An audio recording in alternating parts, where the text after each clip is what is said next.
Ya, Assalamualaikum warahmatullahi wabarakatuh. Bertemu kembali ya di pembelajaran matematika. Bapak mohon maaf jika tidak melalui Zoom ya untuk pertemuan hari ini. Namun apa yang Bapak ingin katakan sebetulnya sudah Bapak rekam ya di sini. Jadi sebetulnya tidak ada bedanya. Hanya saja mungkin jika ada pertanyaan, mungkin kalian bisa langsung hubungi Bapak ya untuk saat ini. Baik melalui WA gitu ya, ataupun yang lainnya. Nah, kita ketemu lagi ya di materi trigonometri. Mungkin ini akan Bapak segera selesaikan ya, karena ini materi kelas 10. Di trigonometri ini Bapak ingatkan lagi ya, kemarin kita sudah belajar apa aja. Definisi perbandingan sisi ya pada trigono, kemudian sudut antar kuadran, kemudian sudut istimewa, dan terakhir kemarin sudut relasi. Nah, untuk yang keempat ini, atau yang kelima mungkin ya, kita akan belajar mengenai aturan sinus dan kosinus ya. Nah, di aturan sinus kosinus ini sudah Bapak berikan ya semua bahan-bahannya ada di Google Classroom kalian ya. Nah, Bapak akan buka dulu di sini.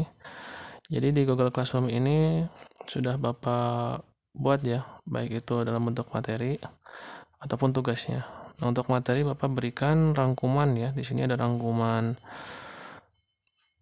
apa ya ini deh, dari buku Bapak. Kalau ini dari Kuiper gitu ya. Ini ada video pembelajaran juga dari Kuiper, silahkan download. Bagi yang ingin menonton YouTube, ini Bapak berikan rekomendasi ya. Ini YouTube-nya dari MATLAB. Nah, untuk latihan ini ya, sama aja. Kemudian untuk tugas juga sama ya, sudah Bapak berikan, yaitu di sini ya. Nah, kalian bisa kerjakan sekarang ya, supaya cepat selesai gitu. Nah, kerjakan 10 soal aja ya. Jika ada soal yang beranak, pilih aja satu. Misalkan A-nya atau B-nya gitu ya. Dan yang lainnya. Nah, tanpa berlama-lama lagi, Bapak akan mulai ya pembelajaran hari ini dengan bacaan Bismillahirrahmanirrahim. Nah, untuk aturan kosinus dan sinus ini, kita akan mulai dari sebuah segitiga sembarang ya. Nah, di sini nih. Jadi aturan sinus itu yang pertama ya, bunyinya adalah A per sin A sama dengan B per sin B sama dengan C per sin C. Ingat ya, A, B, C-nya itu yang huruf kecil ini adalah sisi di depan sudut A. Kalau A gitu ya. Kalau B, sisi di depan sudut B. Kalau C kecil ini sisi di depan sudut C. Nah, untuk apa sih aturan sinus ini? Nah, aturan sinus ini digunakan untuk menentukan elemen pada segitiga yang belum diketahui ya. Jadi baik aturan sinus ataupun kosinus itu digunakan untuk menentukan elemen pada segitiga yang belum diketahui. Elemen apa aja? Segitiga itu kan terdiri dari 3 sisi dan 3 sudut. Jadi kalau 3 sisi dan 3 sudut belum terlengkapi, berarti harus mencari gitu ya, baik sudutnya ataupun sisinya. Nah, kalian dapat menggunakan aturan sinus atau kosinus. Dalam menggunakan aturan sinus kosinus, kalian tidak bisa memihak pada salah satu rumus. Karena penggunaan rumus ini situasional ya. Jadi tergantung dari soalnya itu sendiri. Jadi tidak bisa menggunakan, Pak, saya ingin menggunakan aturan sin, nggak bisa. Karena setiap soal itu hanya bisa menggunakan salah satu rumus gitu ya. Baik itu aturan sinus ataupun kosinus. Nah, aturan kosinus sendiri ya, ataupun kosinus itu dilahirkan dari sebuah segitiga sembarang yang ditarik tingginya. Nah, tinggi ini adalah sisi depan bagi si sudut A. Nah, sisi depan pula bagi sudut B ya. Karena kan definisi sisi depan itu pada trigonometri ada sisi yang tegak lurus ya. Nah, di sini kebetulan terbagi jadi dua ya segitiganya, yaitu menjadi segitiga ACD dan segitiga BCD ya. Nah, punya unsur yang sama nih, H. Makanya supaya unsur dari segitiga ADC dan BCD itu menyatu, maka kita pertemukan di H. Nah, yang akan kita gunakan adalah sinnya, karena yang akan kita cari adalah aturan sin terlebih dahulu. Nah, di sini sin A itu apa? Sin A itu adalah perbandingan sisi depan dibagi sisi miring ya. Nah, sisi depan itu H dan sisi miringnya B ya. Sudut A gitu. Berarti ketika sin A sama dengan H per B, maka H-nya dikali silang ya. B-nya pindah jadi kali. Jadi B kali sin A. Nah, kemudian untuk segitiga BDC pun sama. Sin B itu adalah H per A ya. Nah, jadi dibuat menjadi H sama dengan A sin B. Nah, sama-sama H nih. Jadi pertemukan menjadi B sin A sama dengan A sin B.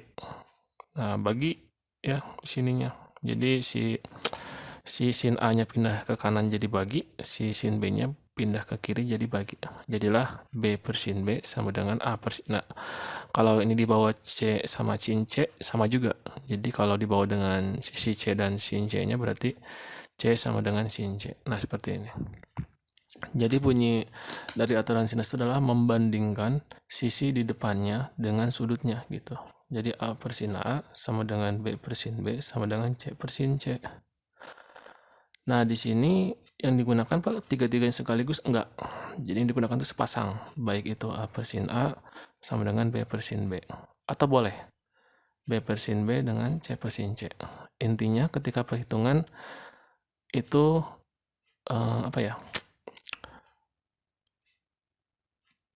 unsur yang diketahuinya ada gitu semuanya ya. B atau C-nya atau sin B-nya atau sin C-nya gitu ya. Itu diketahui ketiga-tiganya gitu ya, kalau satu yang ingin dicari gitu. Nah, salah satu contohnya adalah kita ingin menentukan soal ini nih.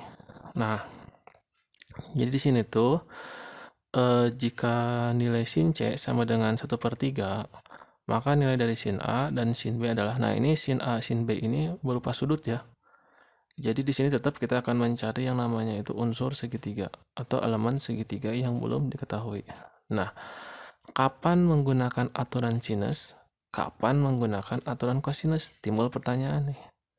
Kalau kita ingin menggunakan aturan sinus, itu di soalnya itu harus sudut dan sisi di depannya sepasang, wajib diketahui.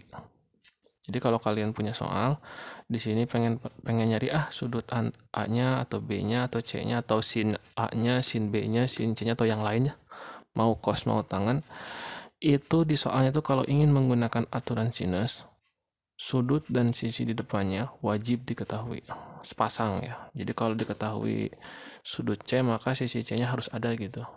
Kalau diketahui sudut B, maka sisi B juga harus ada sepasang gitu, sudut dan sisinya. Nah, kebetulan di sini sin C-nya ada nih. Sin C itu ibarat sudut ya.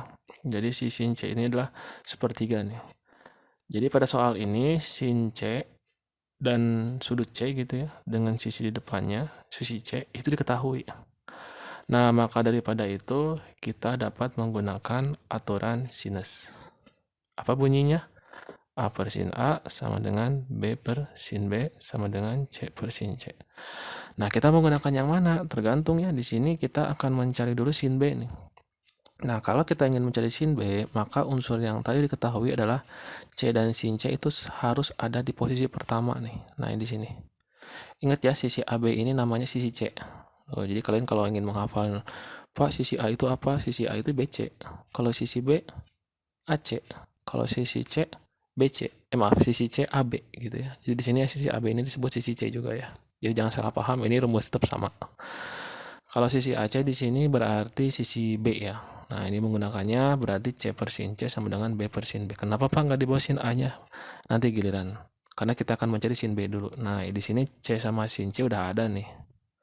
AC-nya udah ada juga ya. AC itu sisi B. Jadi kita akan dapat sisi B nanti. Kenapa? Tinggal kali silang saja, sin B-nya ke atas, sin C-nya ke atas, AB-nya ke bawah. Tuh, jadi di sini sin C-nya sepertiga, AC-nya 8, AB-nya 10. Berarti untuk nyari sin B-nya adalah ini kali silang ya. Jadi 8 kali sepertiga dibagi 10. Nah, 8 kali sepertiga kan 8/3 ya. Nah, kemudian dibagi lagi 10. Jadinya 4/15 ya. Diperkecil. Nah, kemudian kalau kita ingin mencari sin B, sin A, berarti di sini kita gunakannya apa? C per sin C sama dengan A per sin A.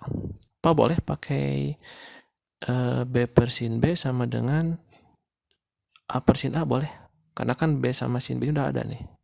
Jadi pilihan ya, jawabannya bakal sama kok. Jadi gitu ya, menggunakan sinus itu, yang pertama adalah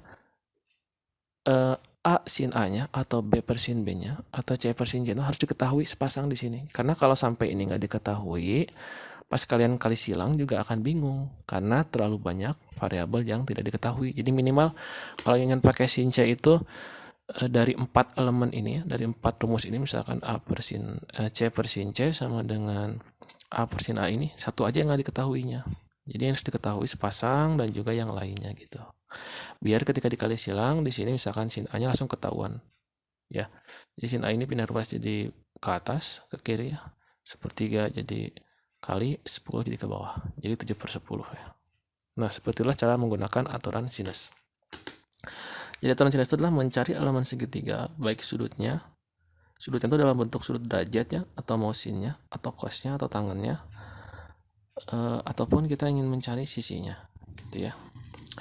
Nah, kemudian kapan menggunakan aturan cos? Nah, kalau aturan cos digunakan untuk menentukan elemen segitiga yang belum diketahui, tapi di informasinya itu sudut dan sisi di hadapannya tidak diketahui. Ya, yang sepasang itu nggak ada. Nah, jadi kita menggunakan apa? Aturan cosinus. Nah, aturan cosinus ini rumusnya mirip dengan apa ya? Waktu kalian belajar, kalian mau nggak belajar ya? Kalau di IPA mau belajar vektor ya. Nah, ini rumusnya ya. Jadi rumusnya itu memang kelihatan rumit, tapi cara menghafalnya gampang kok, ada polanya. Jadi kalau kita ingin nyari sisi A gitu ya, A kuadrat berarti B kuadrat tambah C kuadrat min 2BC cos A. Jadi A itu adalah BC A. Tuh, jadi antara sudut ini dengan sisi ini selalu sinkron gitu ya. Kalau B berarti sudutnya sudut B juga di sini. Jadi kalau B itu AC cos B. Kalau C kuadrat berarti AB cos C. Cara mencari rumusnya juga sama. Segitiga sembarang dibagi 2 ya. Ditarik garis tingginya. Nah, tapi di sana itu bukan sin yang kita gunakan ya, bukan sin A, bukan sin B, tapi cosnya. Nanti sama ya, dipertemukan di H, nanti timbullah rumus aturan cosinus gitu ya. Nah, cara pakainya gimana? Nah, cara pakainya itu adalah kalau misalkan ada sebuah kasus, kita disuruh nyari sebuah elemen nih. Elemen itu boleh garisnya ataupun sudutnya ya pada segitiga. Nah, di sini pertanyaannya adalah sepanjang sisi BC. Sisi BC itu sisi A ya pada segitiga. Nah, ini nih. Berarti kalau kita ingin nyari sisi A, nah hati-hati nih. Ini pakai aturan sinus atau cosinus? Ternyata ini pakai aturan cosinus ya. Kenapa? Karena pada soal ini tidak ada sudut dan sisi yang di hadapannya diketahui itu. Di sini 10 nggak diketahui B-nya. Di sini 5 nggak diketahui si C-nya. Di sini sudutnya ada A, nggak ada si sisinya. Nah, berarti ini tidak bisa menggunakan aturan sinus, langsung menggunakan cosinus. Jadi cosinus itu alternatif ya, jika aturan sinus tidak dapat digunakan. Nah, di sini berarti kita ingin mencari A nih. Berarti A ini adalah A kuadrat, berarti BC cos A tuh. BC cos A ya. Jadi A kuadrat sama dengan B kuadrat tambah C kuadrat min 2 kali B kali C cos A. A-nya berapa? Yang dicari ya. A itu sisi BC. Nah, ini B-nya sisi di depan B 10. Kemudian C-nya 5. Kemudian cos-nya cos A ya. Cos 30. Jadi ini kalau kita ingin nyari A, ini cos A gitu ya. Kalau ingin nyari B, ini cos B. Seperti itu ya. Nah, ini tinggal masuk-masukkan saja. Ingat ya, kalau kali dan tambah kurang itu kali dulu ya. Jadi ini 2 kali 10, 20 kali 5, 100. Cos 30 udah belajar ya, setengah akar 3. Tuh, jadi kalau ada akar jangan dipaksain dijumlahin. Sederhanakan dulu aja. Nah, seperti ini ya, bentuknya sederhana. Nah, jadi seperti itu ya, aturan sinus cosinus tuh. Jadi digunakan untuk mencari elemen segitiga yang belum diketahui ya. Nah, di sini Bapak akan berikan contoh yang lebih real lagi ya pada kasus yang lebih sulit ya mungkin di sini. Nah, sebetulnya ini ada di modul Bapak ya yang di GC. Ini tuh bagus ya dari Kuiper nih tentang aturan sinus cosinus. Banyak sekali contoh-contoh soalnya dapat kalian dapatkan ya. Termasuk ini nih ada aplikasi ini ya, ada aplikasi tentang kehidupan sehari-harinya gitu. Sama seperti sama seperti AKM ya. Soal-soal AKM kan banyaknya kehidupan sehari-hari ya. Nah, ini pun sama. Jadi aturan sinus, kosinus itu digunakan untuk menentukan elemen segitiga yang belum diketahui. Nah, di sini Bapak sudah siapkan tugas ya. Tadi Bapak akan bahas beberapa contoh soalnya, yaitu ini ya, nomor satunya nih. Dapat kalian download ya. Nah, di sini dapat kita kerjakan dengan cara tadi aturan sinus atau kosinus. Kenapa? Karena kita disuruh mencari elemen segitiga yang belum diketahui ya, baik itu garisnya ataupun sudutnya. Nah, di nomor 1A ini katanya tuliskan aturan sinus dan aturan kosinus untuk masing-masing segitiga di bawah ini. Nah, berarti untuk aturan sinusnya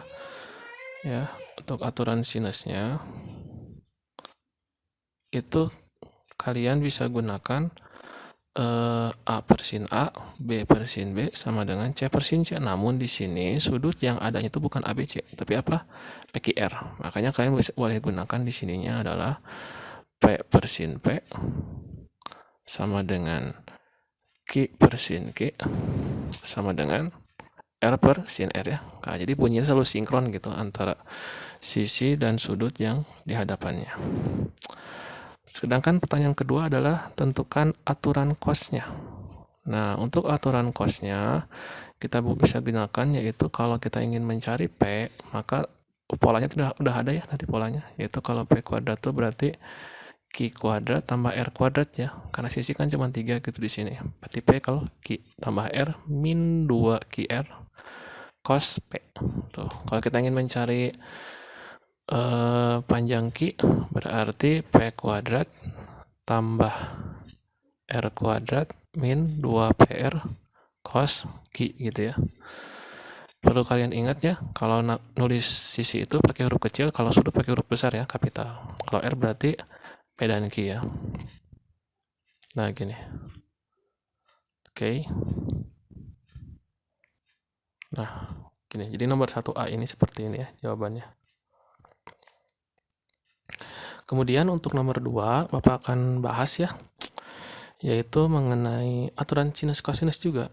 Cuma kita lihat nih di sini. Diketahui katanya unsur-unsur segitiga ABC seperti di bawah ini nih. Hitung besar sudut dan panjang sisi yang belum diketahui dengan ketelitian satu angka di belakang koma. Nah, di sini tuh kalian akan dihadapkan pada sebuah soal yang nggak ada gambarnya nih. Tapi bukan berarti nggak bisa dikerjain.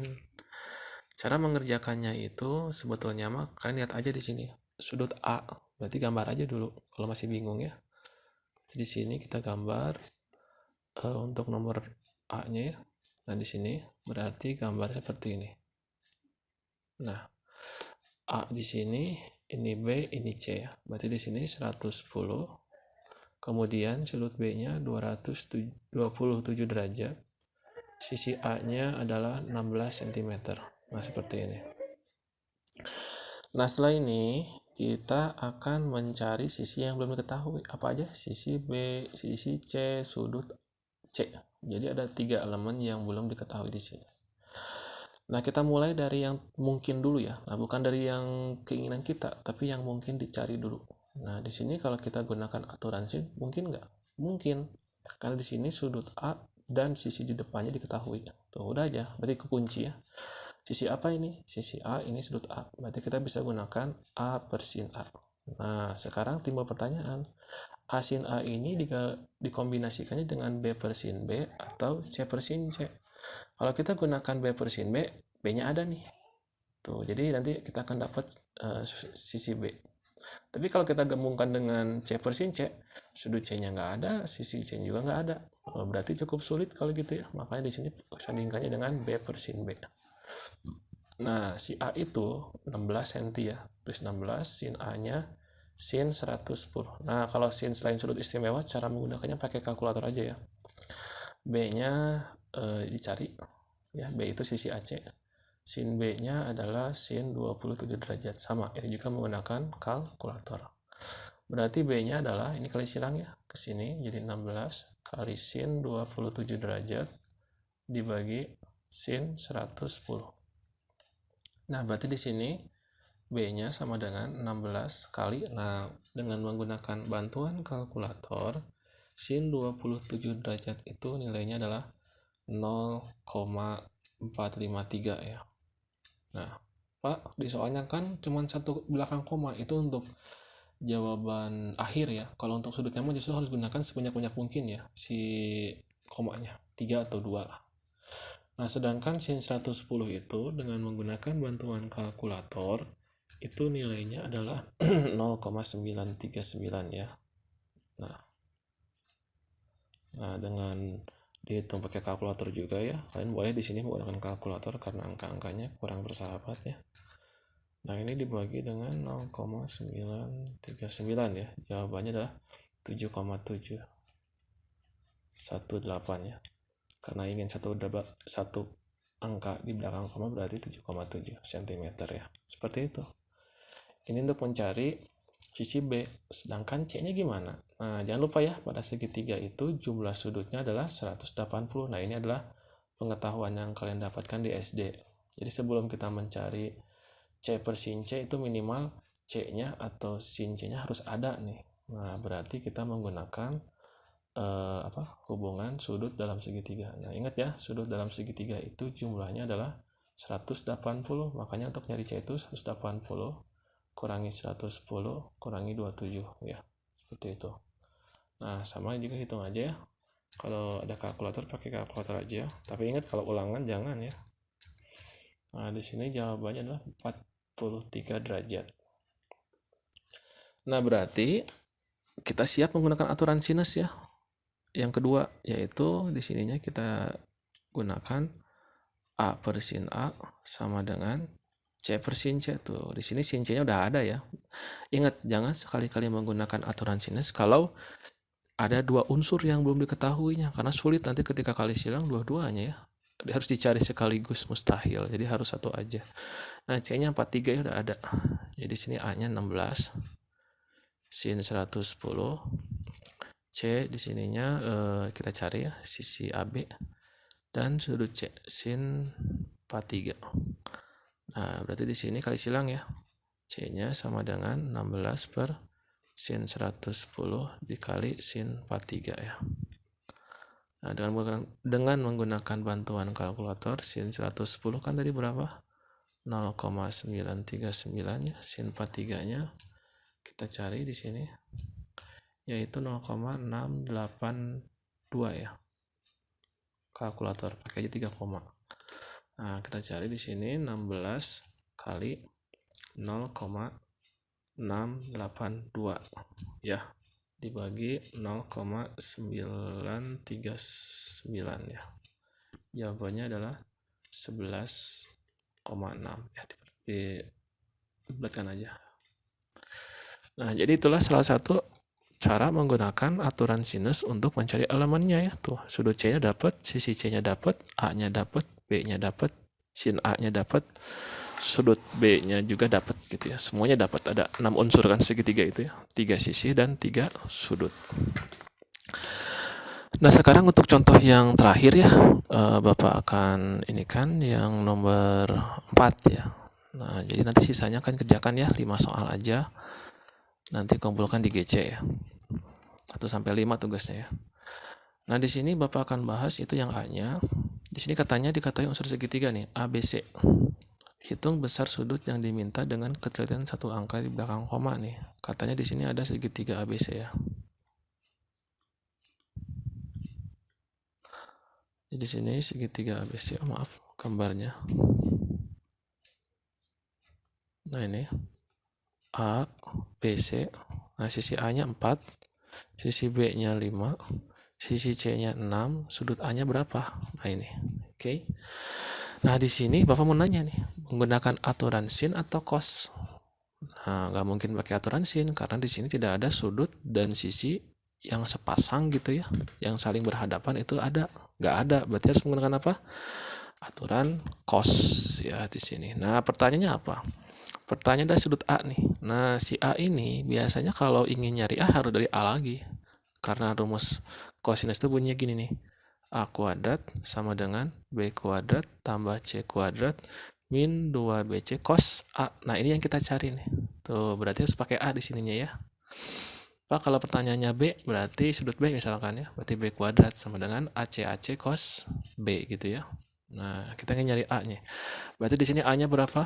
A-nya 4 kuadrat sama dengan B-nya, B itu ini ya, nih sisi yang di hadapan si B. 5 kuadrat, ininya 6 kuadrat min 2 kali 5 kali 6 cos A ya. Cosnya kita cari. Ini 16 sama dengan 25 tambah 36 min 60 cos A. Ingat ya, ini kekunci nih, pakai kali nggak bisa diapa-apain ya. Ini 2 tambah 3, 5, berarti 61, ini 16 min 60 cos A. Ini pindah juga ruas ya, jadi min 60 nya ke kanan ini jadi 60 cos A sepaket 61 min 16. 60 cos A sama dengan 61 min 16. Nah, di sini 61 min 16 itu adalah 45 ya. Nah, itu. Jadi sekarang cos A sama dengan 45 per 60 ya. Perkecil berapa? Bagi 15 jadi 3 per 4 ya. Ini 60 ya, 3 per 4. Nah, cos A yang 3 per 4. Nah, kalau kalian menggunakan kalkulator ya, itu nilai sudut yang hasilnya 3 per 4 itu adalah 41 derajat ya. 41,4 ya di sini. 41,4 ya derajat. Oke. Jadi itulah salah satu cara untuk mengaplikasikan aturan sin dan cos. Nah, sisanya kalian kerjakan ya. Dari 1 sampai 5. 5 soal aja pilih selain yang Bapak kerjakan. Wassalamualaikum warahmatullahi wabarakatuh.